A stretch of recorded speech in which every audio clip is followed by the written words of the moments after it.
Well, hello everyone, and welcome to Rainmakers Roundup. I'm your host, Mark Iorio, and I have today with me a guest from New England, Mr. Paul Cronin. And Paul is an M&A advisor, more than that, but an M&A advisor with True North Advisors. Paul, welcome to the program. It's great to have you. It's been a while since we talked about doing this, and I'm really happy you're on. Well, thanks so much, Mark. I really appreciate the opportunity to have a conversation today. You're very welcome. You know, I've had a million conversations with people over the years, running a business, about preparing for some sort of an event to take place. And you and I have had multiple conversations about this.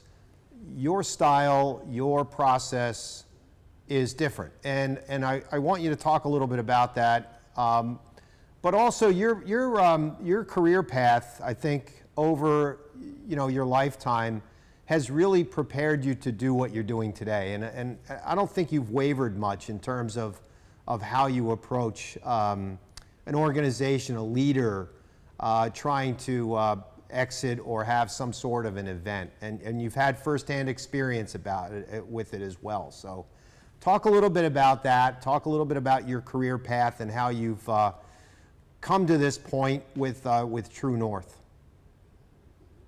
A long time ago in a galaxy far away, right? Not that long, man. I think we're about the same age. Exactly. So sorry, we'll be no lasers today. But I guess the easiest way to explain it is I've had a now 40-year career in what most people would call sales, but I actually think that's a misnomer. I think the best people who have the title salesperson or business development, what have you, are really the best helpers. Yeah. And the saying I would tell people who are in the sales game is stop selling, start helping. Yep. Because ultimately you're trying to help an individual with an issue or a challenge or whatever. And if you help them come to some decision on that, then you've done your job. Sometimes your job is helping them acquire product and services that you represent. And sometimes it's not doing that because it's not the right thing for them. In either way, you help them. And that's really been, over the course of my life, how I viewed my career, and whether it was a customer or a client, a trusted relationship or more transactional, I've always tried to hold that in my mind as I'm working with people. And even in a networking type of environment, which is how you and I met, so I really try to think first about, how can I help this individual in some way, even if it's an introduction. And it's not because I'm like some really sweet guy. I think I'm sweet enough for a finance guy. It's just I just firmly believe that is foundational to my success. Yeah.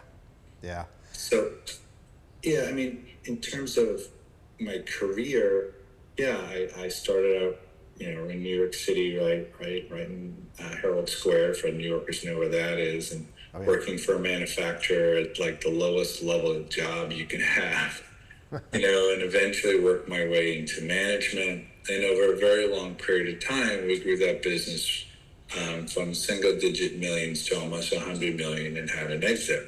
Wow. From there, I founded or co-founded 3 different companies in completely different businesses.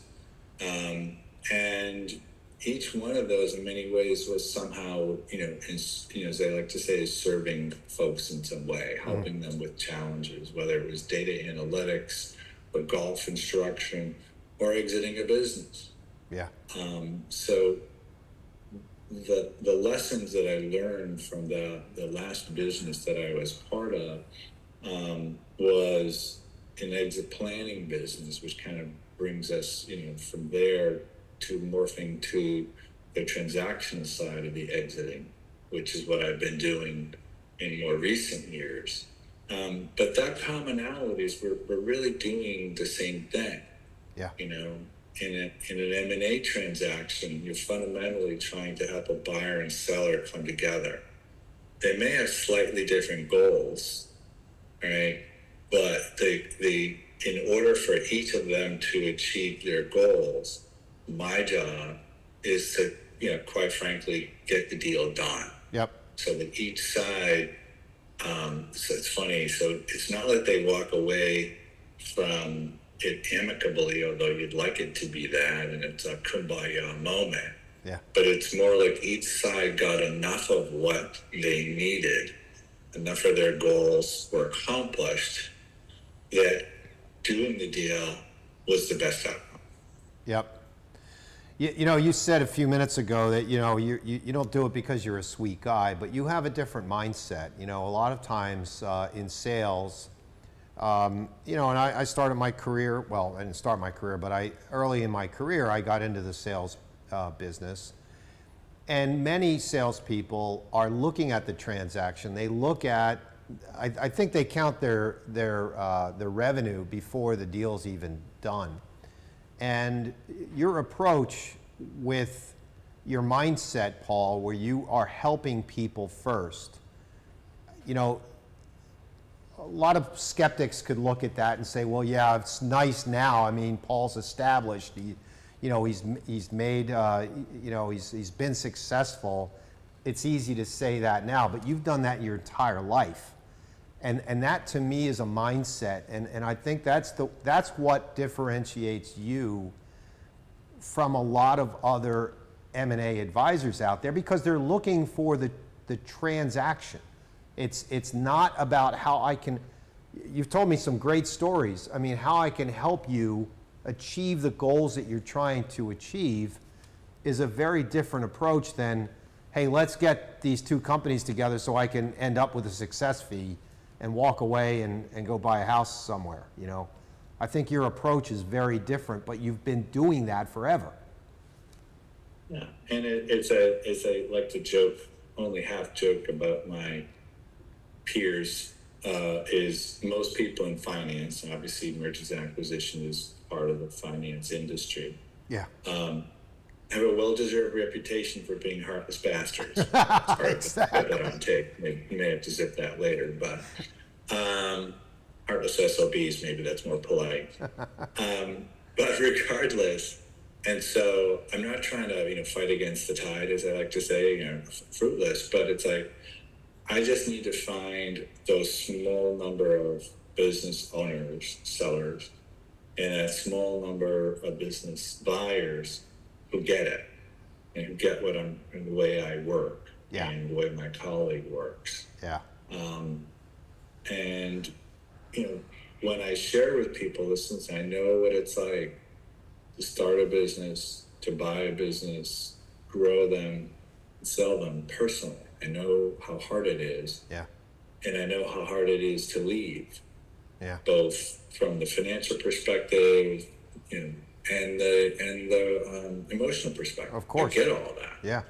And one of the things, one of the little jokes people who do M&A long enough know, and much the way of business coaching, consulting, is we give away a lot of unlicensed psychology. True. Very true. You've got some really cool, great stories. Whether they're case studies or they're just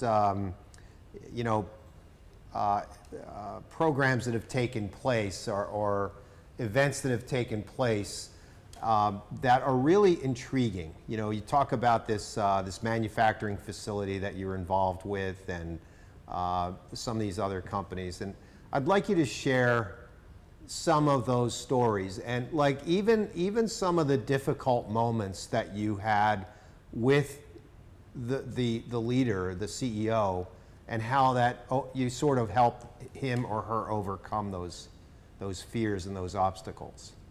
Yeah, I mean the challenge in for most smaller companies, and I should just help the audience understand. So we work with businesses in what's called the sub $50 million market, Yep. sometimes referred to as the lower middle market. So businesses that we represent will typically have a transaction of some ultimate value, whether it's cash and so forth, of somewhere between 5 million and 50 million. Realistically, most people come to us from 5 to 25 million because there's a whole lot more companies there than over 25 million. Yeah, sure. And also where we are a smaller group, we don't have, hundreds of people and vice presidents and associates. So because of that, we have to be smart about how we do it. And we have that the kind of clients we work with are smaller companies. And ideally, they've got people in place. They've got some management in place. They've got systems in place. Some of the things you speak about and others speak about. But as I like to say, I've never sold a perfect business yet. But that's okay, because the imperfections of your business, all right, can become the opportunities for the buyer of your business. Yeah. They're not going to pay you for your imperfections, okay? Because they're going to take advantage of those with their capital and their time. But you're presenting the business as it is, and what you do and how you do it. And one example of a positive is someone who had, of all things, started a pharmacy and he wasn't a pharmacist. Now, he was motivated because a family member was ill. He had a very difficult long-term kind of health challenge, and realized that there were literally millions of people just like him that were very poorly served by the pharmaceutical industry, or pharmacy industry specifically. Yep. So he started this business and gradually built it up. Doing what you need to do with hiring pharmacists and so forth. But then at a certain point, he was actually so mission driven that most of his profits went back to support charities to help support research and so forth for the underlying health condition that his pharmacy specialized in. There were several conditions, I should say, blood disorders of some kind. And he gradually, was very passionate about it, but because he wasn't a pharmacist, he was not actually, filling the pills, right, kind of a thing. And he got to a place where he was just working a few hours a week. He had another family member kind of looking over the books who really understood, finance. And so he felt good about it. He built a nice small business and was profitable. And ultimately, we talked to probably about 100 different buyers. We ultimately winnowed that down to 6 candidates who recognized the opportunities, who recognized the imperfections, because there were clearly imperfections in this. And the gentleman was smart enough to understand that it's like, okay, this is going to be a different kind of a deal because of the nature of the clientele, the nature of the financials of the business, and how they get reimbursed. But that really didn't matter to the buyer, because the buyer was from the industry. He recognized the opportunity. And was creative enough, and through a series of meetings and building relationships and breaking bread, we get the two sides together so that it is advantageous financially to both parties. Neither one is to say the buyer paid more than he wanted and the seller got less than he wanted. To me, that's like, they actually probably got a good deal. Yeah, exactly. So that's just one example. Paul, we're gonna have to take a quick commercial break here. We'll be right back, folks.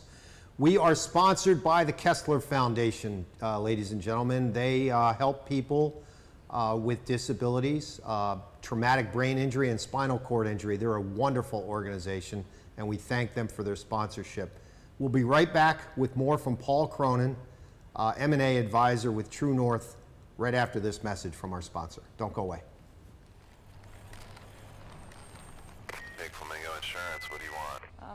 Yeah, can we get the auto insurance policy? Anything else? Can we add an extra driver? Number 4 combo, your premium comes with pickup spot 2. Okay. When it comes to insurance, you don't have to sacrifice service to save. Wait, this isn't even the right policy. Upgrade to NJM and get the 5-star customer service you deserve with discounts you'll love. Excuse me, Mr. Rollerbird? No jingles or mascots, just great insurance. NJM. Get a quote today. You can be confident choosing Farmers Insurance. There's no need to knock on wood. Perfect. This is an unnatural amount of natural light. Thank you. We are farmers. Bum, bum, bum, bum, bum, bum. Hey, Jake from State Farm. I want that personal price plan. So how's this for personal? I draw mustaches on players' faces when they're asleep. Coach Reed, you don't need to get that personal to get the State Farm personal price plan. It helps you create an affordable price just for you. Oh. Coach, it happened again. I'm gonna get to the bottom of this. Call or click to get a quote today. Like a good neighbor, State Farm is there. Welcome back, ladies and gentlemen. I am your host, Mark Iorio. This is Rainmakers Roundup, and I have Paul Cronin with me. And Paul is an M&A advisor with True North Advisors.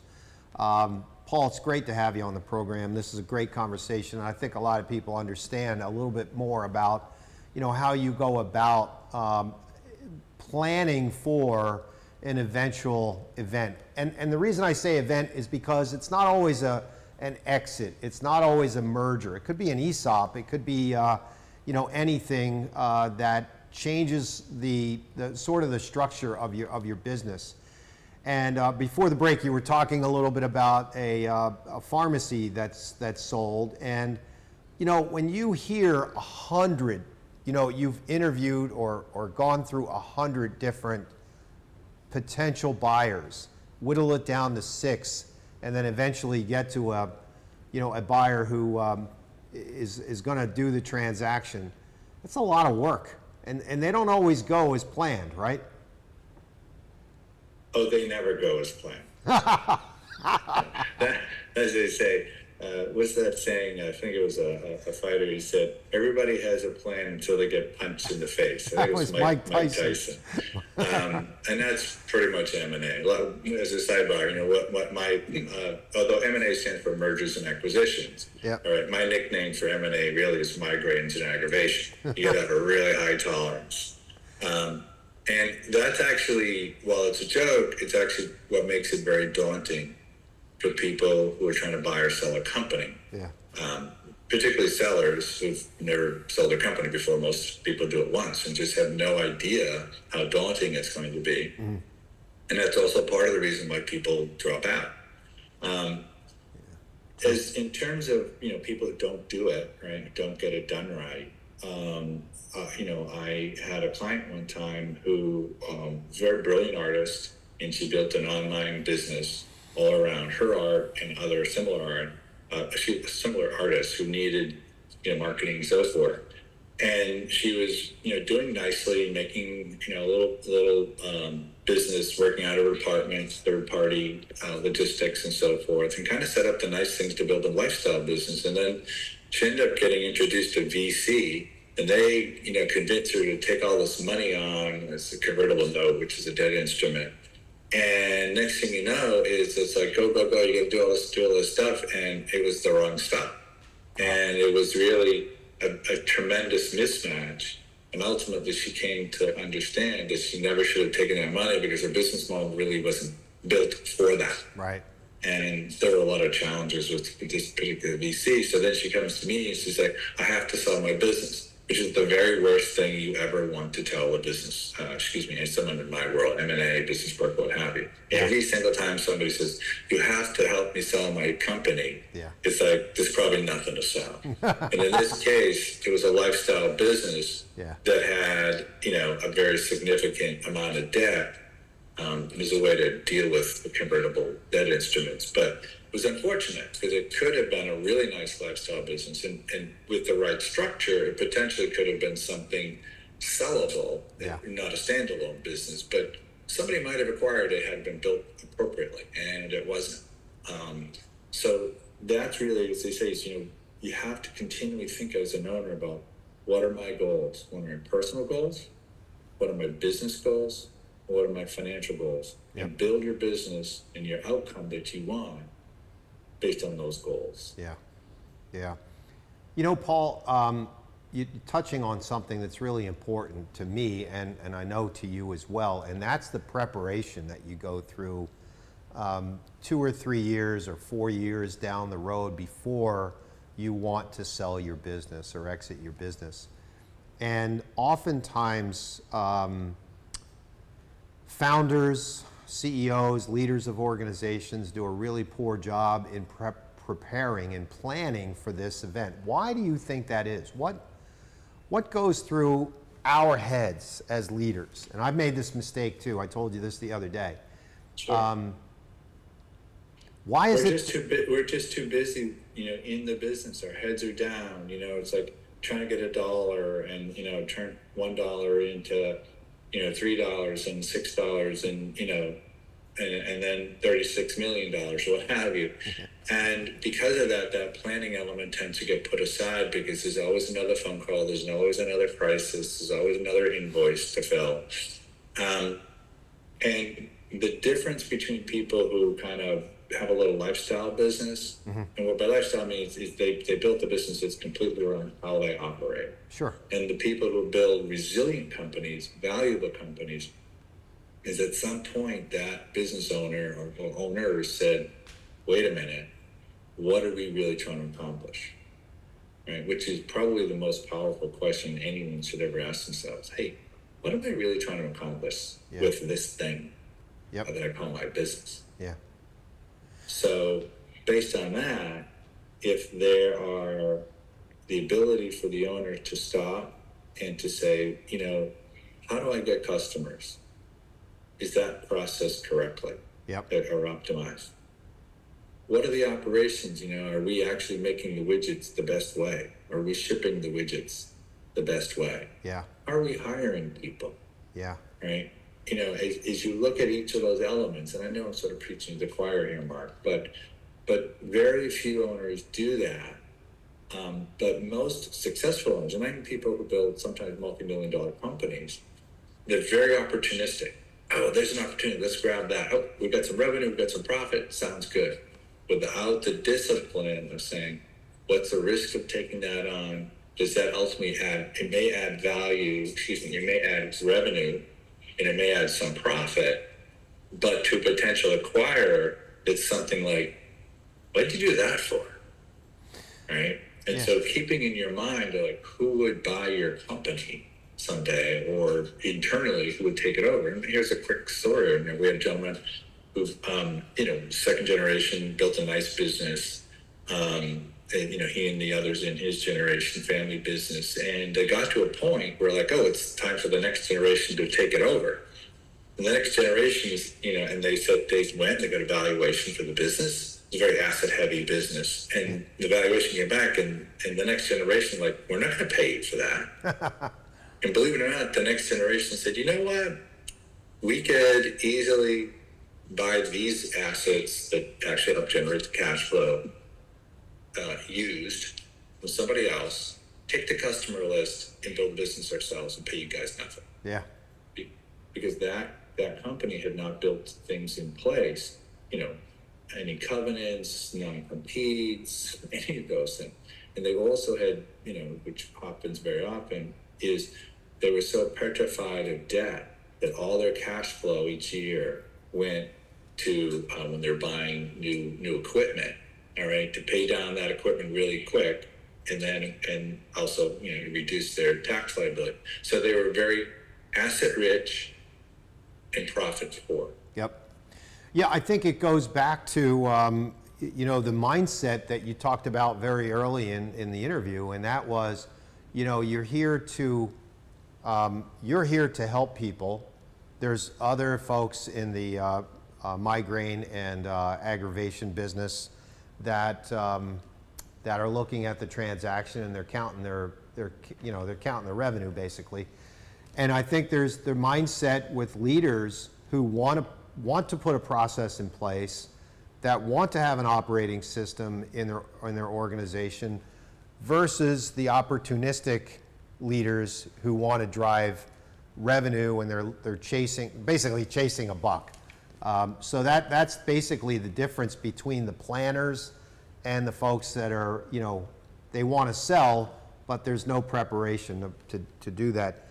You know, we're coming down to the end of the interview, Paul, but, you know, you and I met through a networking group. It was really fortuitous, and you pointed out some really cool things to me in that networking group. It wasn't necessarily built for what it was, what the benefit was, and that was that many of us got a chance to meet one another and maybe even work together. The inspiration that you have had over the years, where does that come from? Where are you, or who are you inspired by? Or what are you inspired? I would say that, I mean, clearly there have been lots of different people, people have mentored me, you know, professionally and so forth.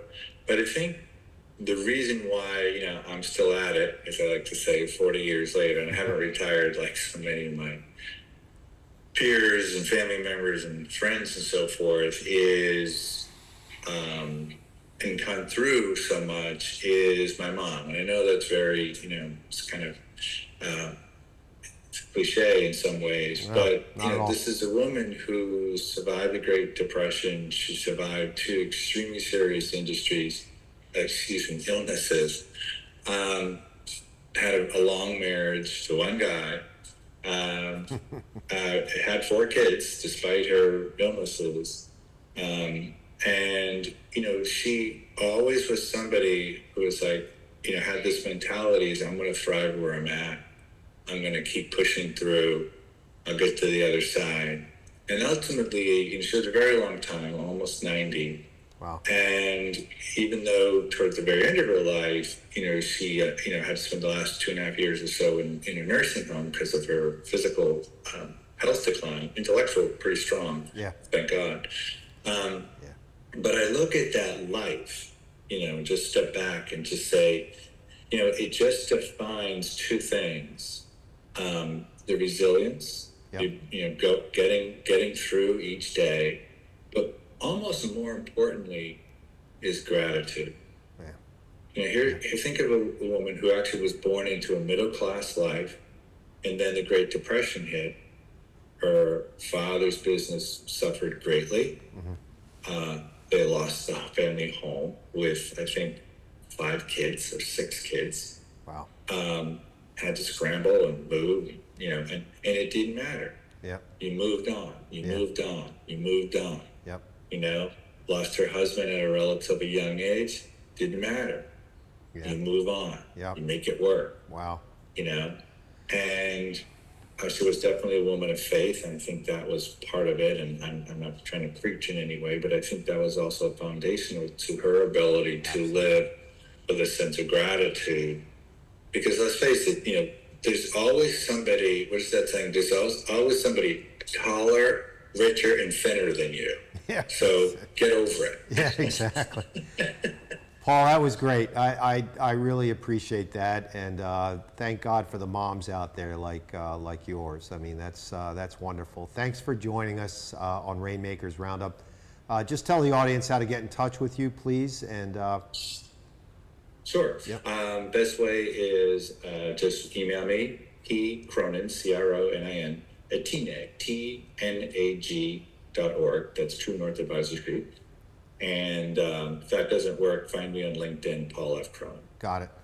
Paul, thanks again. I really appreciate you coming on Rainmakers Roundup. Have a wonderful week, and we'll see you soon. All right, folks. Thanks so much for having me. Yeah, you're welcome. My pleasure. Okay, folks, that is a wrap. We'll see you next time. Have a wonderful week, everyone.